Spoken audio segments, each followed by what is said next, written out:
Okay, यहाँ पर 4 equation given है जो आपको बैलेंस करनी है by ion electron methods in basic medium. अब यहाँ पर जैसे कि फर्स्ट इक्वेशन है, इसमें आपको ये कंफ्यूजन हो रहा होगा कि हमें यहाँ पर 2 हाफ रिएक्शंस बनानी है ना बच्चों? We have to prepare 2 half reactions because in ion electron method we have to prepare 2 half reactions and after that we balance both half reactions. यही है ना? Are you listening me? Yes, ma'am. अब आपको लग रहा होगा कि suppose करिए फर्स्ट रिएक्शन में हमें हाफ रिएक्शन बनानी है। आपने एक रिएक्शन तो बना दी MnO4 2 नेगेटिव से MnO4 1 नेगेटिव, बना दी? अच्छा, Yes, ma'am. Second half reaction कैसे बनाएंगे आप? How will you prepare second half reaction? आपने कर दिया होगा H2O से OH नेगेटिव, कर दिया होगा ना?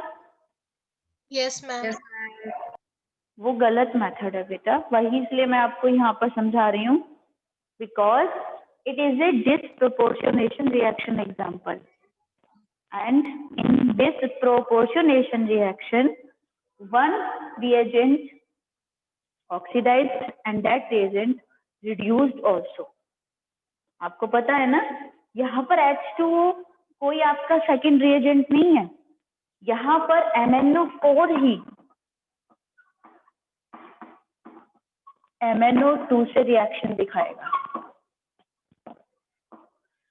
तो यहाँ पर हम इसको डिसप्रोपोर्शनेशन रिएक्शन का एग्जाम्पल भी मान सकते हैं, ठीक है? अब आप इसको बैलेंस करेंगे तब आपका बैलेंस होगा। कभी भी आपको OH को नहीं लेना है हाफ रिएक्शन बनाने में, ठीक है? हमेशा याद रखिए। और बेसिक मीडियम में ऐसी बहुत सारी प्रॉब्लम्स आपको फेस करनी पड़ेंगी, तो आप ध्यान से यहाँ पर हाफ रिएक्शंस बनाएंगे, ठीक है? क्योंकि बेसिक मीडियम में कंफ्यूजेबल होता ही है और ज्यादातर जो रिएक्शंस हैं वो डिसप्रोपोर्शनेशन ही रिएक्शन के एग्जांपल्स ही हैं, तो इस चीज को आप बहुत ध्यान रखेंगे। फिर आप बैलेंस करेंगे, it is the first half reaction and it is the second half reaction. अब आप बैलेंसिंग कर लीजिए, वो तो आपको आती है इजीली, उसमें तो कोई प्रॉब्लम नहीं है। No, ma'am. अब यहाँ पर हम देख रहे हैं मेन जो हमारा सेंट्रल एटम है दैट इज बैलेंस। यहाँ पे ऑक्सीजन की 4 एटम है, यहाँ पर भी 4 एटम है, ओनली चार्ज की गड़बड़ है। यहाँ पर माइनस के 2 चार्ज है, यहाँ पर माइनस का 1 है, तो हमें माइनस का 1 ही और ऐड करना पड़ेगा, तभी तो माइनस का 2 होगा, यानी कि प्लस का 1 electron, and that is the equation number 3, ठीक है? अब इक्वेशन नंबर 4 बनाते हैं। इक्वेशन नंबर 4 कैसे बनेगी आपको अच्छे से पता है कैसे बनेगी? हम यहाँ पर बैलेंसिंग कर रहे हैं MnO4 2 नेगेटिव की MnO2 के साथ। हम ये देख रहे हैं O के 4 एटम है और यहाँ ऑक्सीजन के 2 एटम है, तो हम यहाँ पर 2H2O भी ऐड कर देंगे, ठीक है? 2H2O ऐड करते ही यहाँ पर क्या हो जाएगा, आपका 4H पॉजिटिव ऐड करना पड़ेगा, and we know this reaction being in a basic medium, so we add 4OH negative on the both side of the reaction। तो यहाँ पर हम 4OH नेगेटिव करेंगे और इधर भी हम 4OH नेगेटिव करेंगे, ठीक है? बना लेंगे इस रिएक्शन को। तो यहाँ पर जो चार्ज होगा वो माइनस के 2 होगा और यहाँ पर माइनस का 4 है, प्लस का 2 करना पड़ेगा, तो यहाँ पर हो जाएगा माइनस का 2 इलेक्ट्रॉन। इक्वेशन नंबर बन जाएगी 4। और रिएक्शन को बैलेंस करने के लिए हमें रिएक्शन 3 में 2 की मल्टीप्लाई करनी पड़ जाएगी। समझ में आ गया बेटा सबको? बैलेंसिंग समझ में आ गई? हमने यहाँ पे देखा कि सेकेंड हाफ रिएक्शन में ऑक्सीजन के 4 एटम है, यहाँ पर ऑक्सीजन के 2 एटम है, तो हमें क्या करना पड़ेगा, इधर 2H2O ऐड करना पड़ेगा on the right hand side. हमने फिर 2H2O ऐड करा तो ऑलरेडी लेफ्ट हैंड साइड में 4H पॉजिटिव ऐड करना पड़ेगा और दोनों तरफ 4OH नेगेटिव को ऐड करना पड़ेगा, reaction being in the basic medium.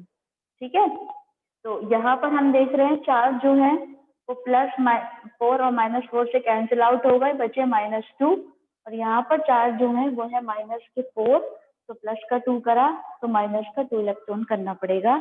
अब आप इसको मल्टीप्लाई कर दीजिए, 2 MnO4 2 negative gas, 2 MnO4 negative plus 2 electron, और 3 और 4 रिएक्शन को ऐड कर दीजिए। ऐड करते ही आपका आंसर आ जाएगा। ठीक है, मैं करके दिखाऊं, आप कर लेंगे अब पूरा? मैम कर लेंगे। कर लोगे? करके बताओ कितना चार्ज चेकिंग आ रहा है बेटा, बताइए। मैं भी कर रही हूँ, आप लोग भी करिए, देखते हैं क्या आंसर आता है।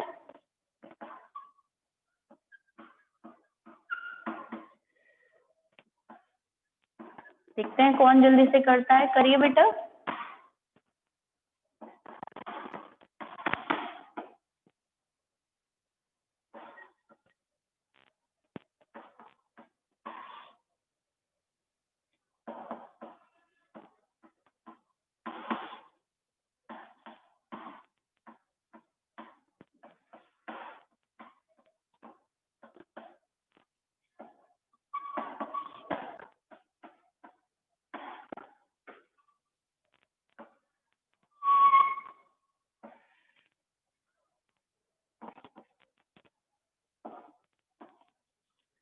तो चार्ज चेकिंग कितना आएगा, रिएक्शन क्या हो जाएगी, वो आपके सामने ब्लैक बोर्ड पे भी है और आप लोग कर भी रहे हैं। जो फाइनल हमारी रिएक्शन है वो मैंने एक बॉक्स के अंदर लिखी है, और यहाँ पर चार्ज चेकिंग हम करेंगे, हम देख पाएंगे कि हमारी रिएक्शन बैलेंस है, ठीक बैलेंस हुई है या नहीं हुई है। तो हम यहाँ देख रहे हैं -6 है और -6, तो बोथ साइड कितना चार्जेस आ रहा है बच्चों आपका? -6। बिल्कुल -6 ही आएगा, और -6 जो होगा दोनों तरफ वो आपका सही में बताएगा कि रिएक्शन इज द सही बैलेंस हुई है, हमारी करेक्ट बैलेंसिंग। ठीक है, इसी तरीके से आपको अदर जो 3 एग्जांपल्स गिवन है उनकी प्रैक्टिस करनी है। आपने कॉपी कर लिए ब्लैक बोर्ड से? अगर किसी भी क्वेश्चन में कोई भी क्वेरी आती है तो आप मुझसे ले लेंगे कल, अदरवाइज हम नेक्स्ट शुरू करेंगे चैप्टर। ठीक है, करें? Yes ma'am. तो चैप्टर नंबर 8 में अभी मैंने आपको एक ही बैलेंसिंग का मेथड सिखाया है, वो है ion electron method. Oxidation number मैंने आपको नहीं सिखाया है, क्योंकि ऑक्सीडेशन नंबर मेथड में लास्ट में हिट एंड ट्रायल मेथड करना पड़ता है, जिसमें हम कंफ्यूज हो जाते हैं। कभी ये ज्यादातर जो आता है क्वेश्चन वो आयन इलेक्ट्रॉन मेथड बैलेंसिंग पर बेस्ड ही आता है। ठीक है, ऑक्सीडेशन नंबर निकालना मैंने आपको सिखा दिया है, तो आप वहां से ऑक्सीडेशन नंबर निकालना सीख लीजिए। एक यहाँ पर बैलेंसिंग आएगा और ऑक्सीडेशन नंबर निकालने के लिए आएगा, तो यही ज्यादातर इसमें से क्वेश्चंस आते हैं। एप्लीकेशन जो है रेडॉक्स रिएक्शन की वो अब सिलेबस से रिड्यूस हो चुकी है। तो यहाँ पर हमारा जो चैप्टर नंबर 8 है वो फिनिश हो जाता है। ठीक है, क्लियर? कोई क्वेरी है किसी बच्चे की तो वो मुझसे ले सकता है, अदरवाइज जितना भी आने वाला काम था वो मैंने सब करा दिया है चैप्टर 8 से, जो हमारे सिलेबस में है। ठीक है, किसी बच्चे की कोई क्वेरी है, लेना चाहता है चैप्टर 8 से कोई क्वेरी? बोलिए बेटा।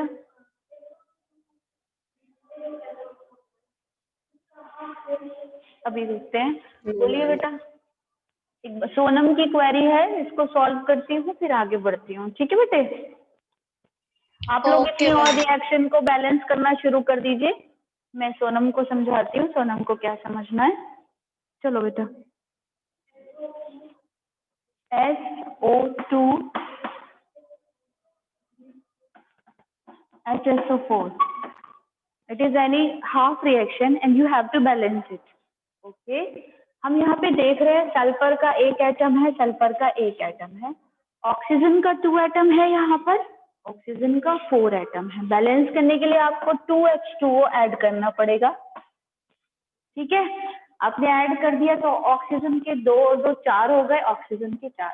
अब हम देख रहे हैं कि आप इधर हाइड्रोजन जो है 4H इधर आप ऐड करोगे, लेकिन क्या है एक हाइड्रोजन पहले से ही प्रेजेंट है तो आप 3+H+ ऐड कर देंगे। आप अगर एक हाइड्रोजन पहले से ही प्रेजेंट है तो आप 3H+ कर दीजिए।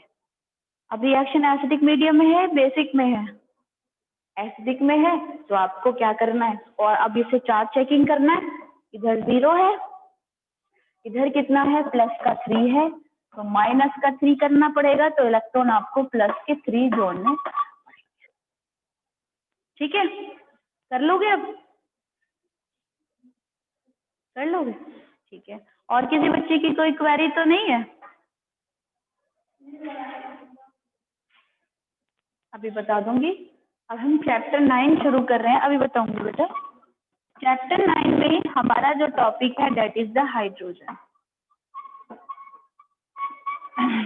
And chapter 9 is the last chapter of the half yearly syllabus, you know, ऐसा ही है ना बेटा?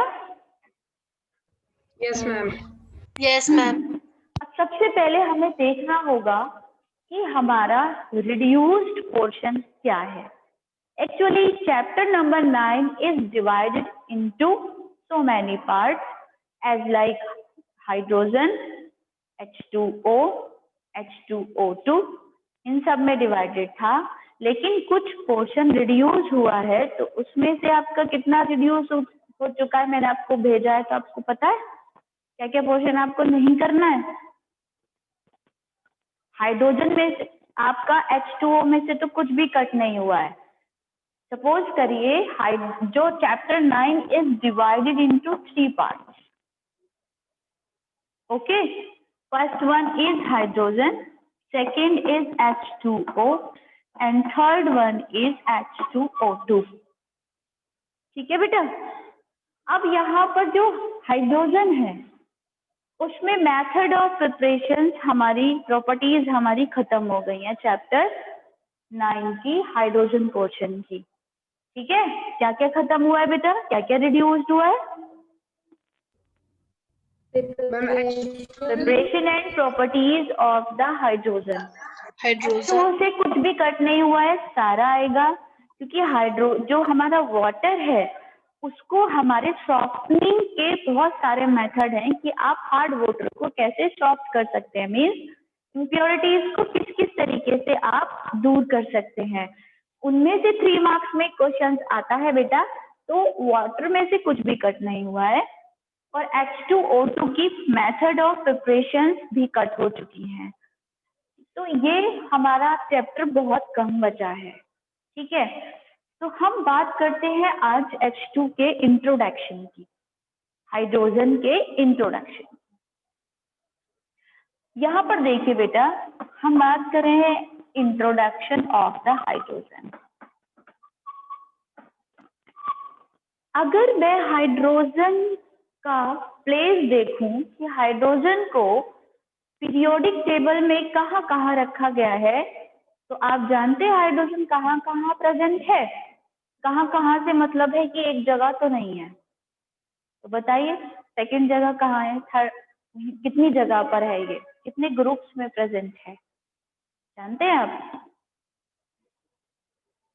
No ma'am. नहीं जानते हैं। देखिए हाइड्रोजन का अगर मैं इंट्रोडक्शन देखूं तो हाइड्रोजन 1H1 होती है, लेकिन जब ये एटॉमिक फॉर्म में है तो 1H1 है, यानी कि H इसका सिंबल है। लेकिन जब हाइड्रोजन गैस फॉर्म में होती है तो H2 की फॉर्म में ही होगी, हमेशा याद रखिए। गैस फॉर्म में ये क्या करती है, कपलिंग कर लेती है, जुड़ जाते हैं तो हाइड्रोजन एटम, जैसे O ऑक्सीजन एटम है बट O2 गैस है। तो हाइड्रोजन का एटॉमिक नंबर होता है 1, इट इज द 1 जो बेस में लिखा जाता है, that is known as the atomic number, you know very well. And atomic number is known as the number of proton, and number of proton equal to number of electron. तो hydrogen में proton भी 1 है, और hydrogen में electron भी 1 है। और ये हमारा जो ऊपर लिखा होता है ये हमारा होता है मास नंबर या होता है एटॉमिक नंबर, एटॉमिक मास, जो भी आप देखना चाहें, याद रखना चाहें। इसको प्रेजेंट करते हैं ए से, और ए को निकालने के लिए Z प्लस न्यूट्रॉन करना पड़ता है। मीन्स ए क्या है यहाँ पर, atomic mass is equal to number of proton plus number of neutron.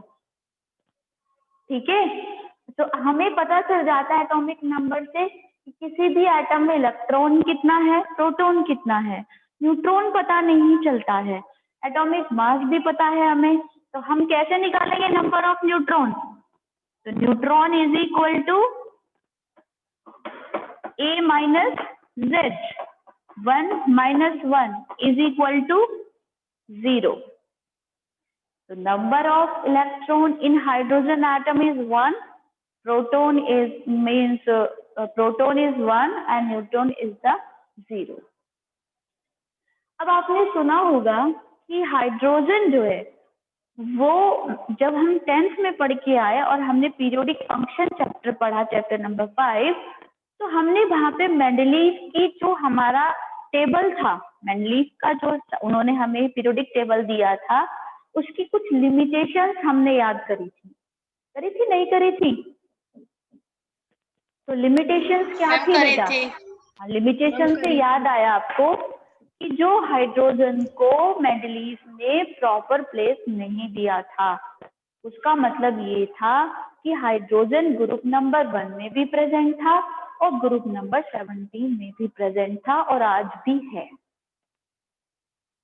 अब मेंडलीव तो ये शो नहीं कर पाए थे कि ये दोनों ग्रुप में प्रेजेंट क्यों है, लेकिन जब मोजले ने अपनी टेबल दी थी तो उन्होंने इस प्रॉब्लम को सोल्व आउट कर दिया था। कैसे किया था कि हाइड्रोजन जो है वो 2 तरीके की प्रॉपर्टी शो करता है, वो एज लाइक मेटल भी करता है और नॉन मेटल भी करता है। जब वो मेटल की तरह बिहेव करता है तो वो अपना एक इलेक्ट्रॉन लूज कर सकता है जो वो अपनी वैलेंस शेल में रखता है, वो उसको लूज कर देता है तो H पॉजिटिव बन जाता है और हम उसको तब फर्स्ट ग्रुप में रख लेते हैं और वो मेटल की तरह बिहेव करता है। लेकिन अगर मेटल हाइड्रोजन नॉन मेटल की तरह बिहेव करेगा तो वो किसी भी अदर मेटल से एक इलेक्ट्रॉन अपनी तरफ एक्सेप्ट कर लेगा और एक्सेप्ट करके अपनी आउटर मोस्ट में 2 इलेक्ट्रॉन पूरे कर लेगा। जब किसी भी एटम में एक ही वैलेंस शेल हो, एक ही शेल हो, वही वैलेंस शेल हो और उसमें 2 एटम प्रेजेंट हो तो वो भी ऑक्टेट ही माना जाता है। पता है ना आपको? ये नहीं पता है तो याद कर लीजिए। क्या होता है, हाइड्रोजन फर्स्ट ग्रुप में भी है, हाइड्रोजन 17 ग्रुप में भी है। ठीक है, 17 ग्रुप में भी है। अब ये फर्स्ट ग्रुप में होगा तो H पॉजिटिव की तरह बिहेव करेगा, 17 ग्रुप में होगा तो निगेटिव की तरह बिहेव करेगा।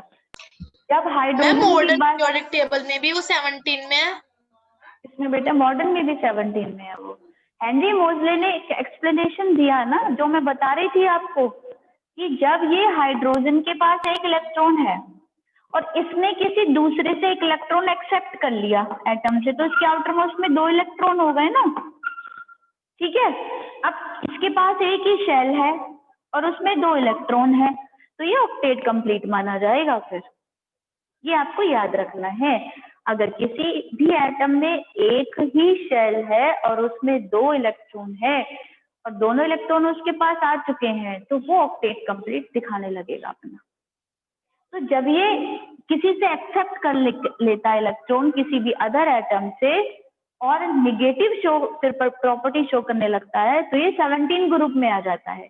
तो आज भी हाइड्रोजन 2 जगह ही प्रेजेंट है, फर्स्ट ग्रुप में भी तब वो बिहेव करता है एज ए मेटल और 17 ग्रुप में भी तब वो बिहेव करता है as a non metal. Clear हो गया? तो ये तो हो गई हाइड्रोजन की यूनिक प्रॉपर्टी।